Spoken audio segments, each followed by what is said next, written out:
Mais le souci, c'est comme je disais, que j'ai des angoisses et que mes troubles, ce que je ressens peut être assez fort, assez envahissant. Mais j'ai aussi souvent eu, toujours eu l'impression que les psychologues avec qui j'étais n'étaient pas prêtes, en fait, pas prêts à recevoir une sorte de violence de mes ressentis. J'ai toujours senti une forme de fragilité de leur part et la peur, en fait, qu'en exprimant ce que je pense réellement, je sois dans une sorte de perversion ou ce genre de truc. Je voulais réagir à une vidéo de Maïna. Là, je me suis fait je me suis fait plusieurs vidéos donc de Maïna, et là, c'était sur les troubles psychotiques. Voir un psychologue n'a aucun intérêt. Point d'interrogation. Et ça m'a vraiment intéressée et surtout vraiment touchée, parce qu'en fait, elle exprime des choses que non seulement j'ai ressenties, mais qui en plus, j'ai compris récemment que j'étais pas du tout un cas isolé à avoir ressenti ce genre de choses, parce que dans les groupes de parole que je facilite avec le rêve, j'ai vu d'autres personnes qui exprimaient la même chose. Et en fait, Maïna dit que parfois elle avait de la réticence quand elle voyait un psychologue à vraiment exprimer le fond de sa pensée et ce qu'elle avait ressenti, parce qu'elle pensait que c'était tellement des choses qui avaient été difficiles à vivre et qui étaient tellement extrêmes que la personne ça pourrait fragiliser le psychologue en face d'elle, et elle avait une impression de fragilité chez les psychologues qu'elle avait rencontrés, et qu'elle se sentait donc entre guillemets perverse à l'idée d'adresser sa souffrance à l'autre et que ça puisse le fragiliser. Et en fait, c'est quelque chose que j'ai moi-même traversé pendant un temps où j'allais extrêmement mal, les premières années où après, voilà, à partir de ma première hospitalisation, et où j'avais l'impression que, en fait, il y avait des choses qu'effectivement je ne pouvais pas dire parce que je me sentais sadique à l'idée d'en parler, et que ça puisse mettre ces idées dans la tête de la personne qui était en face de moi, mettre mes angoisses, les refiler à quelqu'un. Et en fait, cette idée de contaminer les autres avec ses problèmes, et du coup de s'isoler et de rester dans l'isolement parce qu'on a peur de contaminer, y compris les professionnels, c'est quelque chose qui en fait est extrêmement fréquent. Et je sais pas si les professionnels se rendent compte de ça, à quel point des fois les patients ont des petites antennes et captent aussi leur propre fragilité. Parce que moi je pense qu'il y a aussi une barrière qu'on se met, pas forcément d'une manière pathologique, mais parce que parfois on sent vraiment que la personne en face, ça va l'incommoder. Alors après, on en fait peut-être un peu tout un film,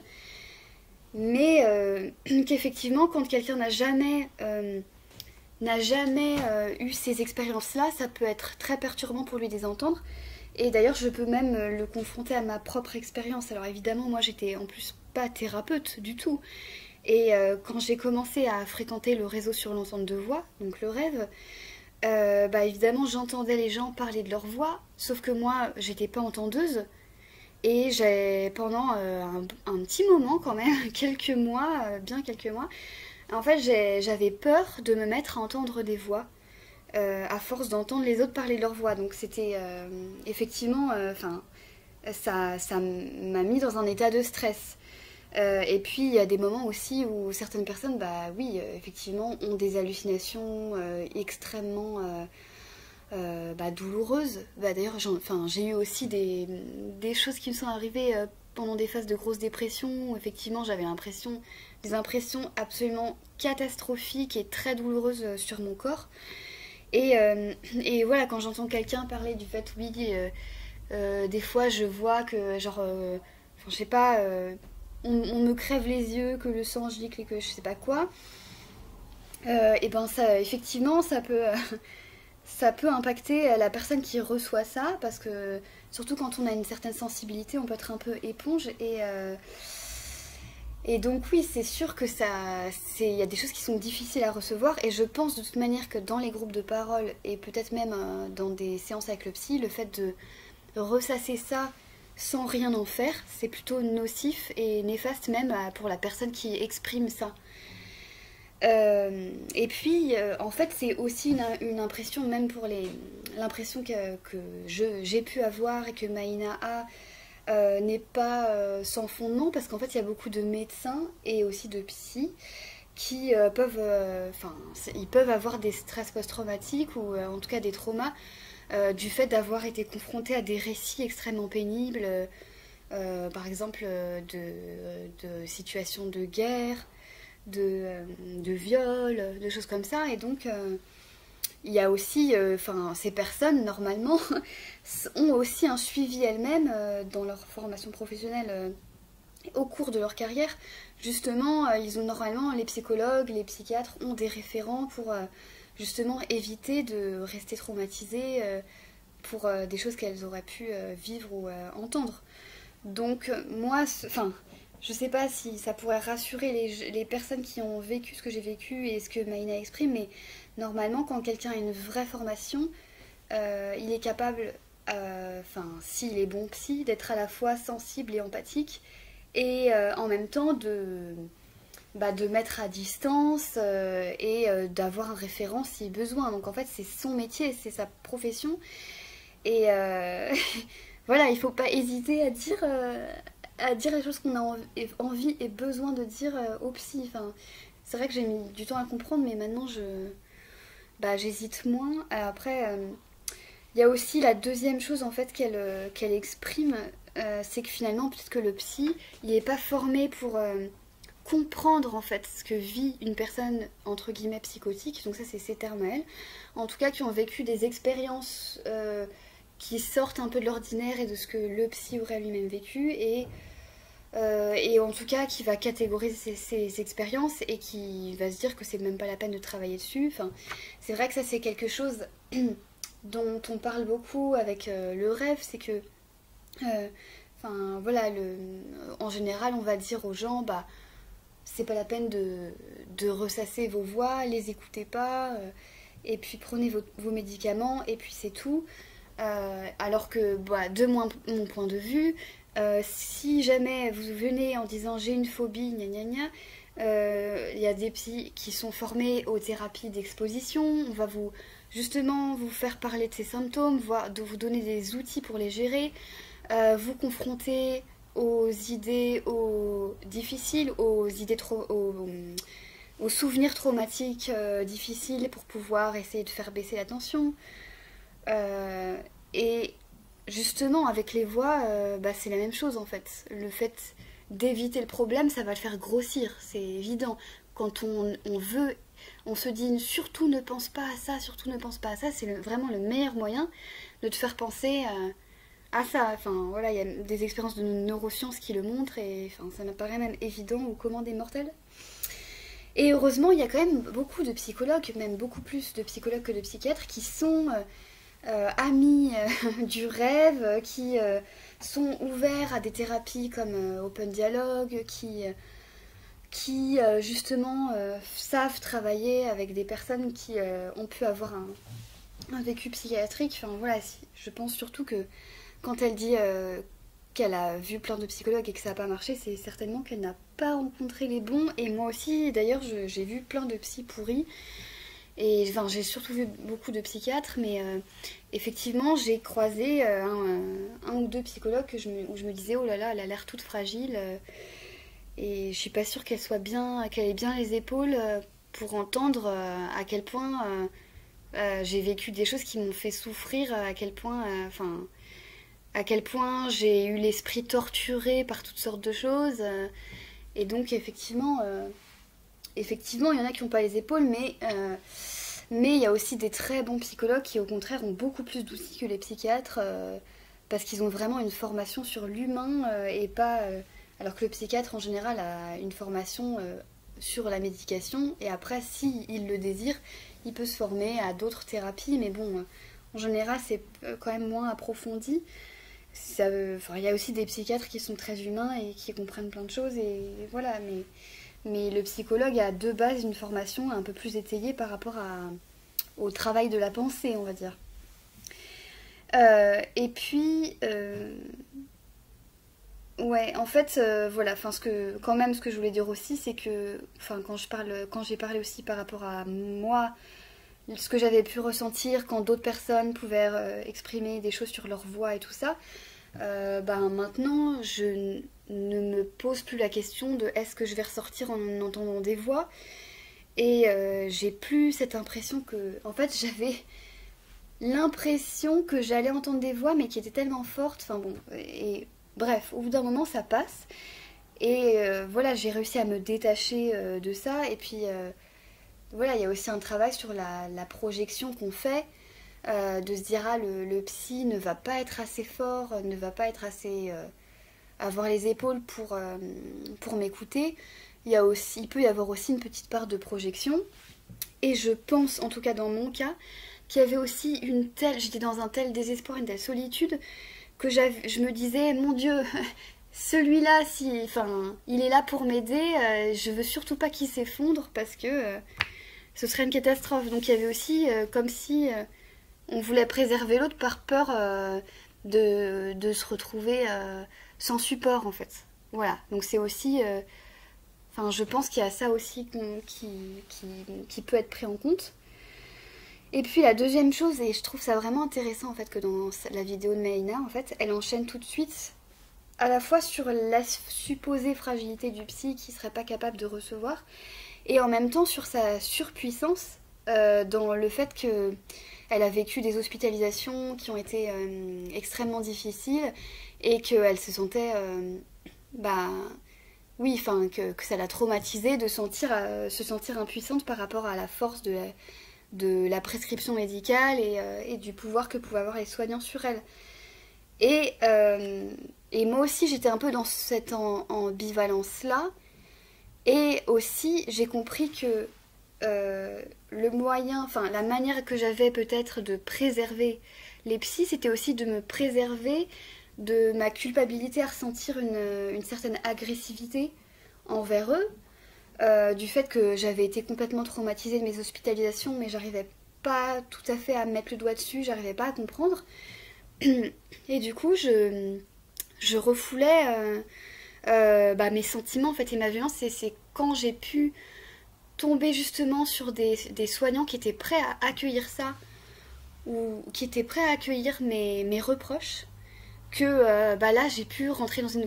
vraiment une relation de confiance et entamer un travail. Mais quand on a effectivement des personnes en face de soi, des soignants qui ne sont pas solides, qui n'ont pas fait le boulot sur eux, d'accepter les critiques, d'accepter que même si on est soignant, on peut aussi faire du mal et faire souffrir, et du coup agir en conséquence. S'il n'y a pas ce boulot là qui est fait, et effectivement souvent en plus à l'hôpital on se retrouve souvent avec il y a quand même parfois des personnes il y a beaucoup de turnover, donc il peut y avoir des personnes qui sont pas très bien formées, qui sont assez jeunes et tout ça, donc qui ont effectivement pas les épaules pour accepter ça, accepter les critiques, et du coup on se retrouve dans une impasse parce qu'on sent, on a l'instinct en fait qui nous dicte le fait que c'est pas le bon interlocuteur, et donc dans ce cas-là il vaut mieux effectivement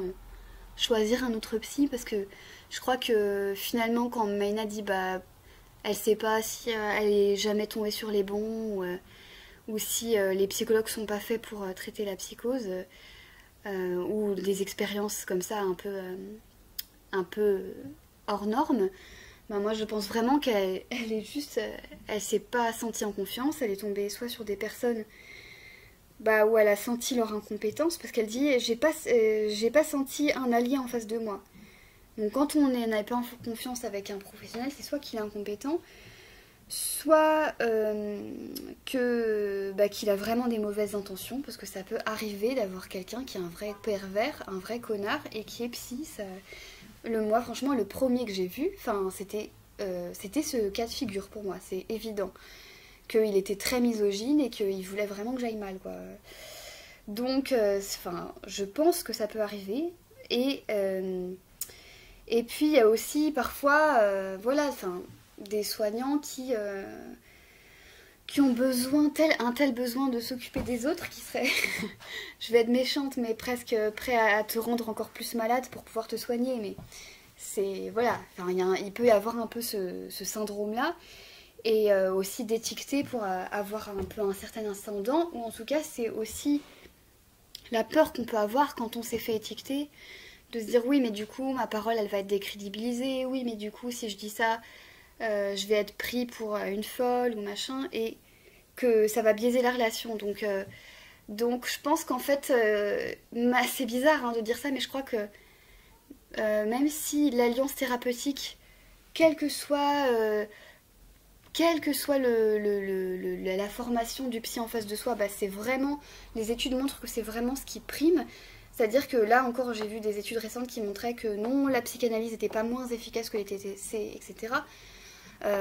Mais qu'en fait, peu importe la chapelle, c'est vraiment ce qui va primer, c'est vraiment est-ce qu'on se sent en confiance avec le psy. Donc évidemment, si de base on se sent pas en confiance, ça va pas marcher. Mais j'ai l'impression que le premier pas quand on se sent pas en confiance, ou enfin en tout cas quand on va voir quelqu'un, c'est de se dire qu'on se fout de son avis, parce qu'en plus il est clairement pas là pour avoir un avis en fait. Il est là d'abord pour écouter, pour essayer de comprendre, et ensuite pour voir ce qu'on peut faire avec ce que toi tu lui apportes. Mais voilà, moi, il y a les moments où j'ai un peu envoyé chier toutes les personnes qui me mettaient mal en fait, et y compris bah, les psys en fait que j'avais en face de moi, que je pouvais leur dire vraiment cash des trucs, mais sans être dans la plainte, sans être dans une attitude de demande, mais juste en les envoyant paître. Et en fait, au bout du compte, ça s'est beaucoup mieux passé. Et vraiment, je peux pas... En fait, j'avais vraiment besoin de faire une vidéo sur la vidéo,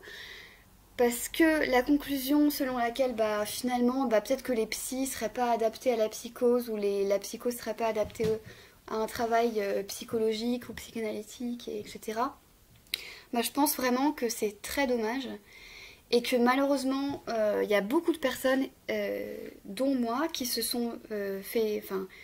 vu dire par le psychiatre, non, en fait, pour vous, c'est pas la peine de faire un travail avec un psychologue, ça sert à rien. Ou non, mais en fait, je vous ai pas inscrit sur les listes parce que je pensais que vous étiez pas encore stabilisé. Ou des trucs, des conneries, pardon, mais vraiment des bêtises comme ça. Et que du coup, la personne, en fait, elle se retrouve à juste prendre son traitement. Bon, des fois, ça peut arriver que le traitement fonctionne et que la personne, bah, c'est quand même assez rare que ça suffise, hein, juste la chimie. Mais bon, que ça lui fasse du bien. Mais alors, dans les cas catastrophiques où le traitement ne supprime pas les voix, ne empire les dépressions, enfin, voilà, où il y a plein d'effets secondaires et en plus, pas du tout de bénéfices, et ben là, la psychiatrie n'a rien à proposer à ces gens. Et en plus, il y a régulièrement des gens dans les groupes de parole qui effectivement viennent nous voir et disent, et même des fois c'est les proches de personnes là qui disent, bah voilà, nous on est désespérés, on voit bien que ça va pire, enfin que ça va pas. Et en fait, le psychiatre refuse que mon proche ou que je voie un psychologue en disant que ça sert à rien. Et moi, je suis pas du tout d'accord avec ça. Et en plus, toutes les études ont montré que faire une psychothérapie en plus de la médication, c'était plus efficace que la médication toute seule. Donc vraiment, même là, il y a des personnes, même si vous avez un proche qui a une déficience intellectuelle, il peut faire un travail de psychothérapie. Enfin, il faut juste que la personne, le psychothérapeute, se sente à l'aise avec ça. C'est-à-dire qu'on va pas... Enfin, si le psychothérapeute ou le psychologue que vous avez en face de vous ne se sent pas à l'aise avec des expériences de délire ou de voix ou autre chose, et ben normalement, s'il est bien, il est censé vous l'exprimer, vous dire écoutez, je pense que vous êtes légitime à faire cette demande, mais moi je ne me sens pas capable d'y répondre, et de le dire en ces termes, plutôt que j'ai vraiment envie de dire un gros mot, mais vraiment il y en a qui sont pas honnêtes et qui disent non, pour vous c'est pas adapté, je pense que c'est pas adapté, alors qu'en fait c'est adapté, mais c'est juste que lui ne se sent pas capable, et au lieu d'accepter de pas être spécialiste en tout ou d'avoir des failles en tant que professionnel, il préfère dire bah non en fait c'est pas fait pour vous. Bah je suis désolée mais tout le monde peut si le tant qu'il y a l'envie, tant qu'il y a le besoin, à partir du moment où on ressent un besoin de parler et de faire un travail par la parole, et on n'a pas le droit de vous le refuser. À ce moment-là, un bon psychologue, il est censé vous renvoyer vers des confrères qui seraient plus compétents. Voilà, c'est le mot de la fin.